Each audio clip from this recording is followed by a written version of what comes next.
அனைவருக்கும் வணக்கம். தெய்வீக பலன்கள் சேனல் சார்பாக தங்களை அன்புடன் வரவேற்கிறோம். இன்று நம் காணொலியில் காண விரும்புவது மிகவும் சக்தி வாய்ந்த ஆடி மாத அஷ்டமி சிறப்புகளை பற்றி இந்த காணொலியில் பார்க்கலாம். வாருங்கள் காணொலிக்கு செல்லலாம். மறக்காமல் ஒரு சப்ஸ்கிரைப் செய்யவும். ஆடி காற்றில் அம்மிக்கல்லும் பறக்கும் என்பார்கள் என்பது ஆடி மாதத்தில் வீசும் பலத்த காற்றின் தன்மையை குறிக்கும் ஒரு பழமொழியாகவே இருந்து வருகிறது. 12 ராசிகளில் நீர் ராசியான சந்திரனுக்குரிய கடக ராசியில் சூரியன் சஞ்சரிக்கும் மாதமே ஆடி மாதமாகும். எனவே இந்த மாதத்தில் சூரியனுக்குரிய வெப்பம் சந்திரனுக்குரிய மழை பொழிவு கலந்து ஏற்படும் ஒரு மாதமாக அமைகிறது. அப்படியான இந்த ஆடி மாதம் பல்வேறு ஆன்மீக முக்கியத்துவம் வாய்ந்த தினங்களையும் கொண்டிருக்கிறது. இந்த மாதத்தில் சிறப்பான நாளாக ஆடி மாத வளர்பிறை அஷ்டமி தினம் வருகிறது. ஆடி மாத வளர்பிறை அஷ்டமி தினத்தில் பாரம்பரிய பைரவரை வணங்கும் முறை மற்றும் அதனால் நமக்கு ஏற்படும் பலன்கள் என்ன என்பதை பற்றி வாருங்கள் பார்க்கலாம். இறை வழிபாடும் அதிலும் குறிப்பாக பெண் தெய்வங்களை வழிபட்டிற்குரிய ஊரு தெய்வத்திற்குரிய மாதமாக ஆடி மாதம் இருக்கிறது. மேலும் இந்த மாதத்தில் சூரியன் சந்திரன் ஒரே ராசியில் இருக்கும் தினமான முன்னோர்கள் வழிபாட்டிற்குரிய தினமும் இருக்கிறது. எனவே இந்த மாதத்தில் அனைத்து திதிகளுமே மகத்துவம் வாய்ந்தவையாகும். இந்த ஆடி மாத வளர்பிறையில் வருகின்ற அஷ்டமி தினத்தில் பைரவர் விரதம் மற்றும் வழிபாடு செய்பவர்களுக்கு வாழ்வில் அனைத்து சம்பவங்களும் சேரும் என்பது நம்பிக்கையாகும். மிக முக்கியமாக ஆடி வளர்பிறை அஷ்டமி என்று பைரவரை விரதம் இருந்து வழிபடுவது சிறந்ததாகும்.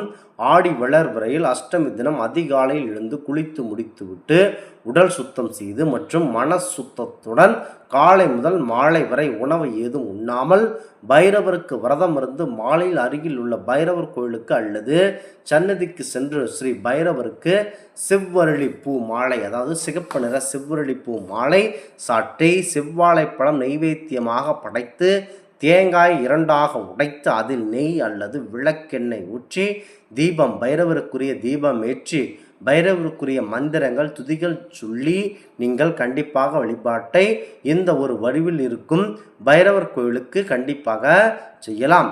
ஆடி வளர்பிறை அஷ்டமி தினத்தில் ஸ்ரீ பைரவரை வழிபடுவதால் சூரியன் சந்திர கிரகங்கள் மற்றும் ராகு கேது கிரகங்களின் தோஷங்கள் நீங்கும்.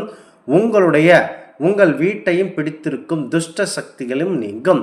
நேரடி மற்றும் மறைமுக எதிர்ப்புகள் கண்டிப்பாக பைரவரை வழிபடுவதால் ஒளியும்.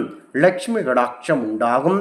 மனக்கவலைகள் நீங்கி மகிழ்ச்சிகள் ஏற்படும். பைரவரை வழிபடுவதால் வீண் பண விரயம் ஏற்படுவது குறைந்து செல்வ சேர்க்கை அதிகரித்து கொண்டே இருக்கும். பித்ரு சாபங்கள் குலசாபங்கள் போன்றவை நீங்கும். தொழில் வியாபாரங்கள் நஷ்ட நிலை ஏற்படாமல் பைரவர் காப்பார். இந்த நாட்களில் பைரவருக்குரிய மாமிச உணவுகள் படைத்து பைரவரை வழிபடுவது சாலச் சிறந்ததாகும். பைரவரை வழிபட்டு வந்தால் அனைத்து விதமான கஷ்டங்களும் நீங்கி நன்மை பெருகும்.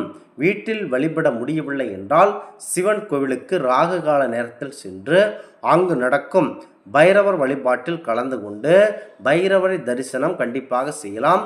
அசுரர்களை வதம் செய்து நல்லவர்களை காப்பதற்காக பாரம்பரிய சிவபெருமானின் நெற்றிக் கண்ணிலிருந்து தோன்றியவர்தான் பைரவர். பைரவருடைய உடலின் அங்கங்களாக 12 ராசிகள் உள்ளன.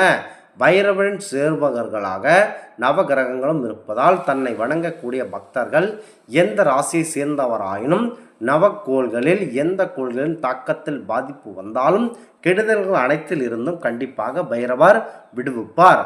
பைரவரை வழிபட 7.5 சனி, கண்டச்சனி, அஷ்டமச்சனி, ஜென்மச்சனி, அஷ்டாத்தமச்சனி போன்ற சனி தோஷங்கள் விலகிவிடும். பைரவ பெருமானை வழிபட ஒவ்வொரு மாத அஷ்டம் மிக சிறந்த நாளாகும். ஏனெனில் அன்றைய நாள் அஷ்டநஷ்டமிகளுக்குரிய பைரவரை வழிபடுவதாக ஐதீகம். அவ்வாறு இருக்கையிலே ஆடி அஷ்டமி தினத்தில் வழிபட்டால் பைரவரின் அருள் உடனடியாக கிடைக்கும் என்பது ஐதீகம். எனவே அன்று பைரவரை வணங்கிட மக்கள் அனைத்து வளங்களையும் பெற்று சிறப்புடன் வாழலாம். அந்த வகையில் ஆடி மாத வளர்பிறை அஷ்டமியான இன்று பைரவரை வழிபடுவது மிகவும் சிறப்பானதாகும்.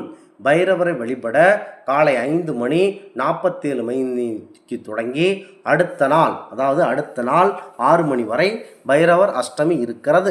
மிக சிறப்பாக வழிபடலாம். பைரவருக்கு செந்நிற மலர்கள் சாத்தி வழிபட வேண்டும். ஆலயங்களுக்கு பைரவருக்கு வடைமாலை சாற்றியும் வேண்டிக் கொள்ளலாம். ராகு கால வேளையில்தான் வீட்டு பூஜையரில் விளக்கேற்றி பைரவ அஷ்டாகம் சொல்லி பாராயணம் செய்ய வேண்டும். வீட்டில் பைரவர் படம் இருந்தால் அந்த படத்திற்கு மாலை சாற்றி மாலை 4:30 மணிக்கு பைரவருக்குரிய அஷ்டோத்திரம் சொல்லி அவரை மலர்களால் அர்ச்சனை செய்து வழிபடலாம். அஷ்டோத்திரம் தெரியாதவர்கள் பைரவரை மனதிலேயும் வழிபடலாம். பைரவர் படம் இல்லை என்றால் விளக்கிய பைரவராக பாய்த்து வழிபடலாம். மந்திரங்கள் ஏதும் சொல்ல தெரியவில்லை என்றால் எளிமையாக ஓம் பைரவாய நமக அல்லது ஓம் பைரவராய போற்றி என்னும் மந்திரத்தை சொல்லி அர்ச்சனை செய்து வழிபடலாம். அவருக்கு நைவேத்தியகாரமான புளியோதரை, தூள் நீக்காத கருப்பு உளுந்தில் மிளகு போட்டு செய்யக்கூடிய வடை ஆகியவற்றை படைத்து வழிபடலாம். வெள்ளம் கலந்து செய்யப்படும் சர்க்கரை பொங்கல், பாயாசம் போன்றவற்றையும் நைவேத்தியமாக படைக்கலாம். இவற்றை செய்ய முடியவில்லையா, வெற்றிலை பாக்கு பழம் வைத்து வழிபட்டாலே போதுமானது. வீட்டில் வழிபட முடியவில்லை என்றால் அருகில் உள்ள பரம்பூர் சிவபெருமான் கோவிலுக்கு ராகால நேரத்தில் சென்று அங்கு நடக்கும் பைரவ வழிபாட்டில் கலந்து கொண்டு பைரவரை தரிசனம் செய்யலாம். அங்கு அபிஷேகம் மற்றும் பூஜைக்கு தேவையான பொருட்கள் வாங்கி கொடுத்து பூஜையில் கலந்து கொண்டு வழிபட்டால் பைரவர் எப்படிப்பட்ட துன்பமாக இருந்தாலும் அதிலிருந்து பைரவர் அருளினால் விரைவில் வெளிவர முடியும் என்பது ஐதீகம். மிக முக்கியத்துவம் வாய்ந்த இந்த ஆடி மாத அஷ்டமியில் கண்டிப்பாக பைரவரை வழிபடுங்கள். சக்தியின் அருளும் கண்டிப்பாக கிடைக்கும். இந்த ஆன்மீக தகவல் உங்களுக்கு பிடித்து இருந்தால் தெய்வீக பலன்கள் சேனலை கண்டிப்பாக சப்ஸ்கிரைப் செய்து கொள்ளவும். மீண்டும் ஒரு நல்லதொரு காணொலியில் உங்களை சந்திக்கிறோம். நன்றி, வணக்கம்.